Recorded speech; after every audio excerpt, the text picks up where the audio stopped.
जहां से बेटी शब्द कहा तो सब देखने लगे कि पितामह का विवाह हुआ नहीं है, बेटी कहां से आ गई। सब पूछने लगे पितामह बेटी कहां से है।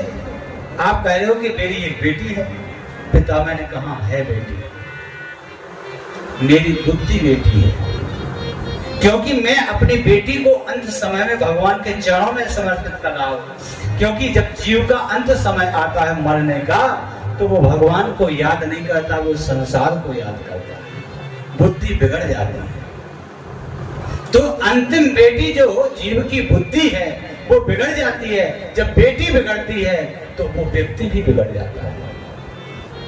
इसलिए मेरी प्रार्थना है प्रभु की मेरी एक बेटी है बुद्धि, मैं आपके चरणों में समर्पित कर रहा हूं कि अंत समय में अगर मेरी बुद्धि आपके चरणों में रही तो निश्चित है कि मुझे आपका वैभव मिलेगा। कि देहांत काले तुम सामने हो, मुरली बजाते मन को लुभाते, कि यही गीत गाकर धन्यनाथ त्यागूं धन्यनाथ त्यागूं गोविंद दामोदर माधव। देहांत काले तुम सामने हो, मुरली बजाते मन को लुभाते, देहांत गाकर धन्यनाथ त्यागूं गोविंद दामोदर माधव। गोविंद दामोदर माधव, गोविंद दामोदर माधव। प्रभु अंत समय है हमारा, अब आपके चरणों में मैं जाना चाहता हूँ।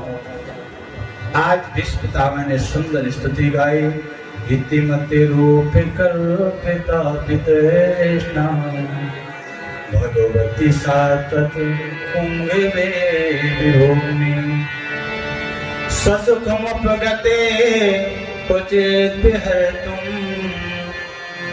प्रकृतियों पे सूर्य भव प्रवाह। स्तुति करके आज विश्व पितामह ने अपने प्राणों का परित्याग कर दिया। सब रोने लगे पांडव। भगवान ने समझाया जो यहाँ आया है उसको तो जाना ही पड़ेगा, ये मृत्यु लोक है। कि अमृत है हरि नाम जगत में, इसे छोड़ विषय विष पीना क्या, हरि नाम नहीं तो जीना क्या, हरि नाम नहीं तो जीना क्या, हरि नाम नहीं सभी गाइए जीना क्या। अमृत है हरि नाम जगत में, अमृत है हरि नाम जगत में, उसे छोड़ विषय विष पीना क्या, हरि नाम नहीं तो जीना क्या, हरि नाम नहीं तो जीना क्या।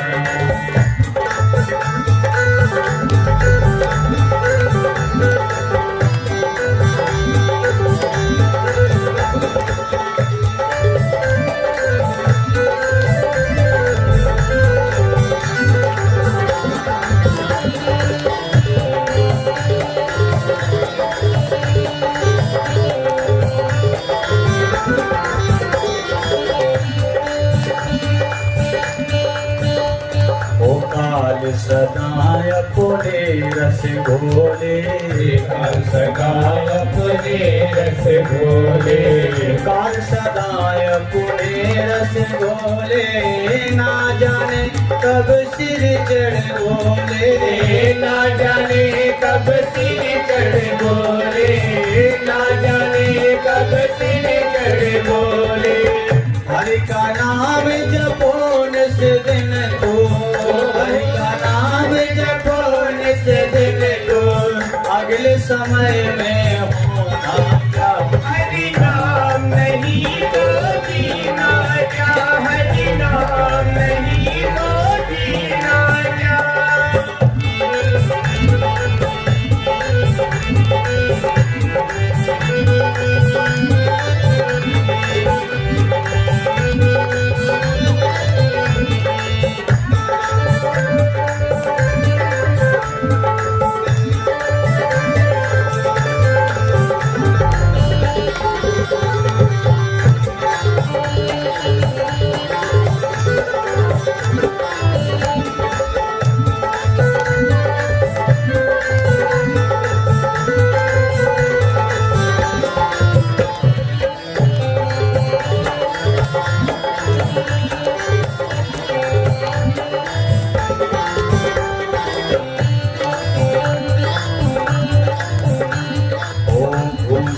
से सब अंग सजाए, भूषण से सब अंग सजाए।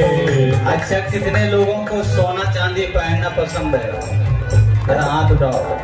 सोना चांदी कितने लोग पहनते हैं? अच्छा, और कोई नहीं पहनता? सब तो हाथ उठाओ ना। अच्छा, सभी अंगों को सजाते हो, लेकिन एक ऐसा अंग है जिसको कोई सजाता नहीं। उसको सोने चांदी से नहीं सजाना, उसको भगवान के कीर्तन भजन से सजाना। वो अंग कौन सा है? जिह्वा, जीव। ये सब अंग सजाओ तो एक संसारिक प्रथा है, लेकिन जो हमारा महत्वपूर्ण अंग है वो जीव है, उसको भी सजाइए। ओ भूषण से सब अंग सजाए, भूषण से सब अंग सजाए। भूषण से सब अंग सजाए, रसना पर हरि नाम नाये, रसना पर हरि नाम नाये, रसना पर हरि नाम नाये। इसलिए कहा है कि देह पड़ी रह जाए यहीं पर, देह पड़ी रह जाए यहीं पर, फिर कुंडल और नहीं नाचा। हरि नाम नहीं तो जीना क्या, हरि नाम नहीं तो जीना क्या।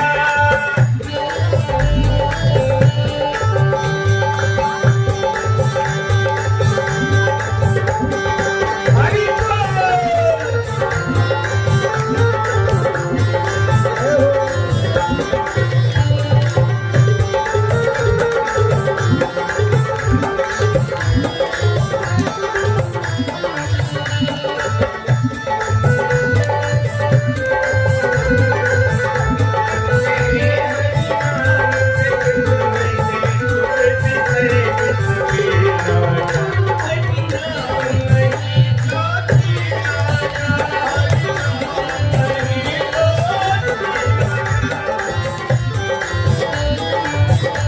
और असली नाम कौन है? ओ तीरथ है हरि नाम तुम्हारा, तीरथ है हरि नाम तुम्हारा, तीरथ है हरि नाम तुम्हारा, फिर क्यों फिरता मारा मारा, फिर क्यों फिरता मारा मारा, फिर क्यों फिरता मारा मारा। ओ अंत समय हरि नाम न आवे, अंत समय हरि नाम नावे, फिर काशी और मदीना क्या। हरि नाम नहीं तो जीना क्या, हरि नाम नहीं तो जीना क्या, हरि नाम नहीं तो जीना क्या। अमृत है हरि नाम जगत में, अमृत है हरि नाम जगत में, इसे छोड़ विषय विष पीना क्या। हरि नाम नहीं तो जीना क्या, हरि नाम नहीं तो जीना क्या, हरि नाम नहीं तो जीना क्या, हरि नाम नहीं तो जीना क्या, हरि नाम नहीं तो जीना क्या, हरि नाम नहीं तो जीना क्या।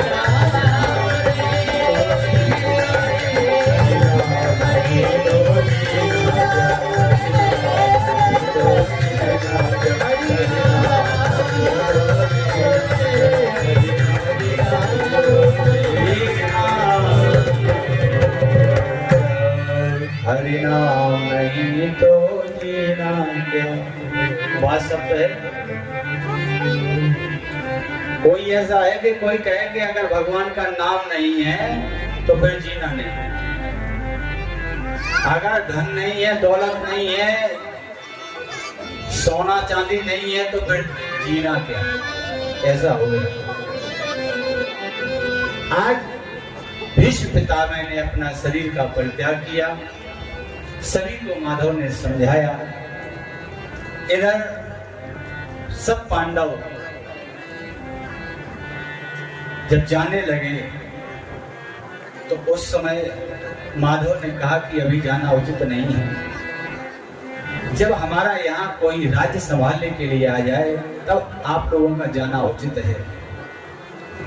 तब श्री राजा परीक्षित महाराज का जन्म होता है। तथा सर्वगणोदर के सानुकूल ग्रहोदर जंगे वंशधरा पांडवो भूयास पांडुलिको। समस्त नक्षत्र शुभ घड़ी में आए और आज महाराज परीक्षित का जन्म हुआ। जन्म के समय ही वह बालक इतना तेजस्वी दिखाई पड़ता था जैसे मानो स्वयं महाराज पांडु आ गए। आज महाराज परीक्षित को कुरुजंगल देश का राजा बनाया। उत्तर की पुत्री इरावती के साथ उनका विवाह हुआ। जन्मेजय आदि इनके 4 पुत्र हुए। अब परीक्षित को राज्य देकर के पांडव चले गए। इधर महाराज परीक्षित एक दिन शिकार खेलने के लिए वन में गए। देखा कि एक बैल को एक सूत्र डंडे से पीट रहा है और वो बैल जोर जोर से चिल्ला रहा है। पास में खड़ी एक गाय रो रही है। महाराज परीक्षित गए, जब उनसे पूछा कि आप कौन हो, तो उन्होंने कहा कि मैं कोई बैल नहीं हूं, मैं धर्म के रूप में हूं। मैं धर्म हूं और ये सामने जो गाय है ये पृथ्वी है। इस कलयुग के अनाचार अत्याचार से परेशान होकर के हम दोनों बड़े दुखी हैं। धर्म कहने लगा, महाराज कुछ कीजिए, नहीं तो ये पृथ्वी रसातल के लिए चली जाएगी। परीक्षित बोले, आपको कष्ट कौन दे रहा है? धर्मराज कहने लगे कि मैं किसको दोष दूं? कोई कहता है कि जो जैसा कर्म करता है वैसा उसको दुख मिलता है। कर्म प्रधान विश्व रचिराता, और जो जैसे करे सो तब फल चाहता। हम किसको दोष दें? आज संवाद हुआ दोनों में। जब दोनों की कथा सुनी महाराज परीक्षित ने, तो परीक्षित ने प्रण किया कि हम कलयुग को ही नहीं रहने देंगे। और मारने के लिए आज महाराज कलयुग पर बाढ़ छोड़ने लगे, तो वो कलयुग आकर के महाराज परीक्षित के चरणों में गिर पड़ा। तो महाराज परीक्षित को वो बात याद आ गई जब महाराज युधिष्ठिर ने कहा था कि बेटा अगर कोई शरण में आ जाए तो उसको छोड़ देना। परीक्षित कहने लगे, शरण में आया है लेकिन ये काम तो बुरा करता है, अनाचार दुराचार अत्याचार करता है। आज हाथ जोड़ करके कलयुग खड़ा हो गया। बोले, महाराज मारना क्यों चाहते हो? बोले, तुम प्रताड़ित करते हो धर्म को और पृथ्वी को, अनाचार अत्याचार दुराचार तुम करते हो, इसलिए तुम्हें हमारे राज्य में रहने का अधिकार नहीं है। कलयुग बोला, महाराज हमारे अवगुण को तो देख लिया, लेकिन कभी आप गुणों को भी देखो, हमारे अंदर कितने गुण हैं। यत् फलं नास्ति तपसा कि न योगेन समाधिना कि तत्फलं लभते सम्यक् लोके सबके। कि कलयुग समयुग आने नहीं कि जो नर कर विश्वास, और गाय नाम गुण गण विमल पवतर भी नहीं प्रयास। केवल भगवान का कीर्तन करे, कुछ ना करे, जब तक कुछ भी ना करे, फिर भी वो भगवान के परम पद को प्राप्त हो जाएगा। लेकिन महाराज आप मुझे यहाँ से भगाना क्यों चाहते हो? बोले, तुम्हें हमारे राज्य में नहीं रहना। बोले, महाराज मैं भी आपकी प्रजा हूँ, मुझे रहने के लिए स्थान दो। तो बोले, मांगो, कितने स्थान चाहिए? बोले, महाराज कम से कम इतना बड़ा परिवार है, 4 कमरे दे दो। बोले, 4 कमरे कौन कौन से चाहिए? द्यूतम पानम स्त्रिया सोना। द्यूतम यानी जहां जुआ खेल रहा हो वहां हमारा वास हो। परीक्षित ने कहा ये हमारे राज्य में होता ही नहीं है, चलो ये हमने स्थान दिया, ये कमरा दे दिया। बोले महाराज फिर पानम, जहां मदरा पान हो रहा हो। राजा परीक्षित कहते हैं कि हमारे राज्य में कोई मदरा पान नहीं करता है, ये भी मैंने कमरा दिया। महाराज स्त्रियां वेश्यावृत्ति जहां हो रही हो, बोले ये भी दिया। सोना अनाचार अत्याचार जहां हो रहा हो, जहां झूठ बोला जा रहा हो, वहां हमारा वास हो। परीक्षित जी महाराज कहते हैं ये भी हमारे राज्य में नहीं है दिया। 4 कमरे हो गए। राजा परीक्षित के सामने गिड़गिड़ा करके आज कलयुग कहने लगा, महाराज ये तो आपने कमरे ऐसे दिए कि यहाँ कोई रहे तो भी रहना नहीं चाहेगा। ये सब बुरे कमरे हैं, कोई अच्छा सा कमरा दे दो। जैसे कोई बड़ा विशिष्ट मेहमान आ जाए तो कम से कम उसको बैठा तो उसमें, जिसको गेस्ट रूम बोलते हैं, कोई अच्छा सा रूम दे दो। महाराज परीक्षित ने कहा कि मांगो क्या चाहते हो। कलयुग कहने लगा, महाराज सोना और दे दो, सबसे बढ़िया है, इसको सब लोग पसंद करते हैं। महाराज परीक्षित ने कहा कि तुम मांग क्या रहे हो? सोना मांग रहे हो? इसमें हमारे प्रभु का वास है। भगवान स्वयं कहते हैं अहम कांचन, मेरा वास सोने में है। देखिए कलयुग ने कह दिया महाराज सोने में माधव का वास तो है, लेकिन मैं उस सोने को मांग रहा हूं जो अनाचार दुराचार अत्याचार भ्रष्टाचार से कमाया हुआ, मैं उसको मांग रहा हूं, विचार करिए। राजा परीक्षित बोले यहाँ अनाचार दुराचार अत्याचार भ्रष्टाचार का कोई सोना है ही नहीं। बोले दिया। लेकिन महाराज परीक्षित को यह पता नहीं था कि जो मैं मुकुट पहने हुए ये जरासंध का मुकुट है, और जरासंध अनाचारी दुराचारी अत्याचारी था। उसने पाप से जो सोना कमाया उसी का बना हुआ वो मुकुट पहनता था। आज तुरंत ही कलयुग महाराज परीक्षित के मस्तक पर बैठ गया। तो कलयुग जिसके मस्तक पर बैठ जाए, बुद्धि बिगड़ जाए तो सब कुछ बिगड़ जाता है। आज राजा परीक्षित जंगल में शिकार खेलने के लिए गए, बड़े दूर निकल गए, बड़ी जोर से प्यास लगी, जल दिखाई नहीं दिया। बड़े दूर एक कुटिया दिखाई दी, महाराज परीक्षित गए, तो वहां पर महाराज समीक ऋषि तप कर रहे थे, भजन कर रहे थे। राजा ने आवाज लगाई, ऋषिवर मैं बहुत प्यासा हूं, मुझे बड़ी जोर से प्यास लगी है, क्या जल मिलेगा? लेकिन महात्मा जी तो भजन में मस्त थे, उनको यही पता नहीं कि कौन आया कौन गया, कौन मुझसे क्या मांग रहा है, कुछ नहीं सुना। महाराज परीक्षित को क्रोध आ गया। देखिए जब कलयुग मस्तक पर बैठता है तो बुद्धि बिगड़ती है, तो क्रोध में क्या होता है कि हमारी आंखें तो बंद हो जाती हैं और जबान चालू हो जाती है। तो जब आंखें बंद हो जाएंगी तो सामने वाला कुछ भी दिखाई नहीं देगा। सामने कौन खड़ा है, किससे मैं बात कर रहा हूं, ये कुछ दिखाई नहीं देता है। राजा परीक्षित को क्रोध आया, आंखें बंद हो गई, अनाप शनाप कहने लगे। एक ऐसा ढोंगी साधु है, एक राजा झोपड़ी पर प्यासा आया है, जल तक नहीं पिला सका, धिक्कार है ऐसे महात्मा को, इसको तो मर जाना चाहिए। अनाप शनाप जब बोला, अब महात्मा जी तो महात्मा जी थे, एक मृत सर्प दिखाई दिया, मरा हुआ सर्प पड़ा था। महाराज ने अपने बाण की नौका से उस मृत सर्प को लिया और समीक ऋषि के गले में डाल दिया। और जब वो गले में सर्प डाल रहे थे तो समीक ऋषि के पुत्र श्रृंगी कुछ दूरी पर अपने सखाओं के साथ खेल रहे थे। देखा कि एक राजा ने हमारे पिताजी के गले में मरा हुआ सर्प डाल दिया।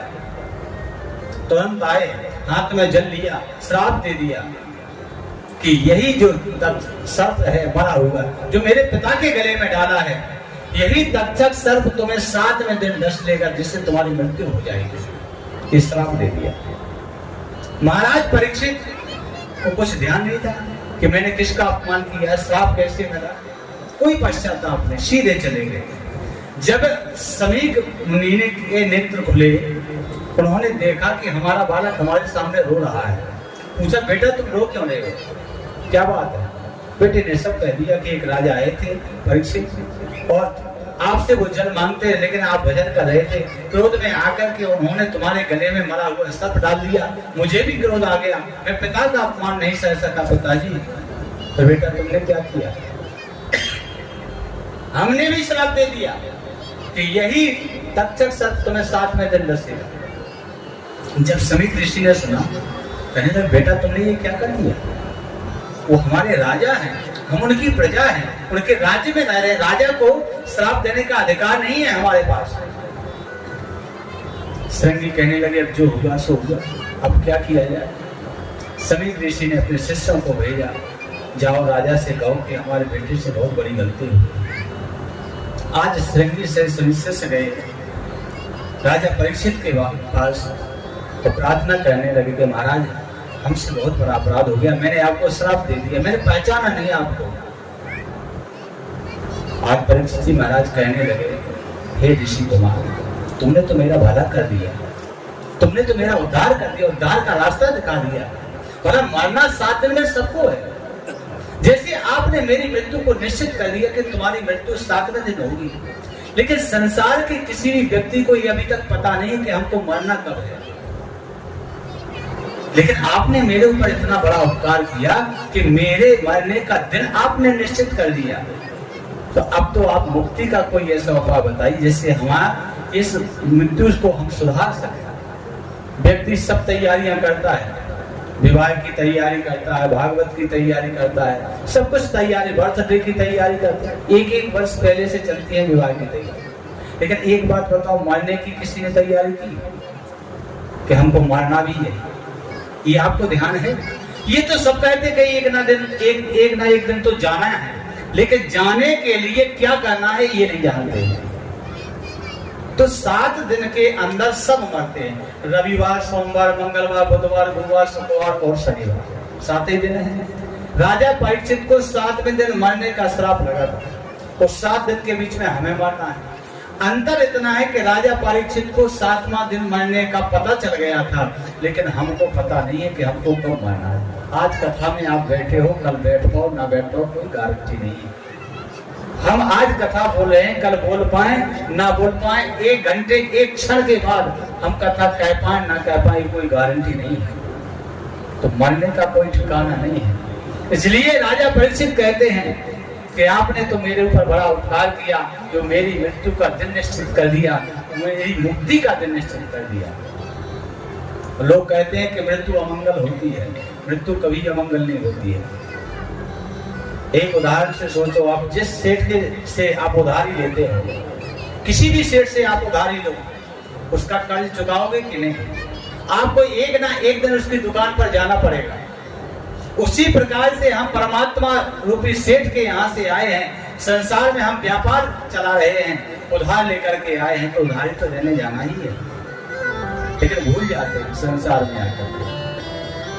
आज महाराज परीक्षित सिर से सोने का मुकुट कि ज्यों ही दिया उतार, त्यों ही ज्ञान विवेक सब आ पहुंचे निज द्वार। महाराज परीक्षित ने जैसे वो मुकुट उतार करके रखा, सब याद आ गया कि मैंने एक महात्मा का अपमान किया, महात्मा के गले में एक मरा हुआ सर्प डाल दिया। आज उन्हें ऋषि कुमारों के चरणों में लेट गए, मैंने तो बड़ा अपमान कर दिया, अब क्या करें, क्या करना चाहिए?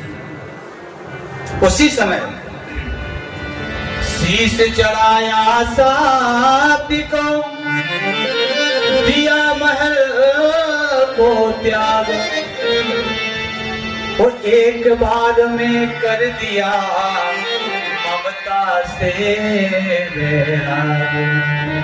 सारे संसार की माया को छोड़ दिया, मोह से अलग हो गए, ममता का परित्याग कर दिया।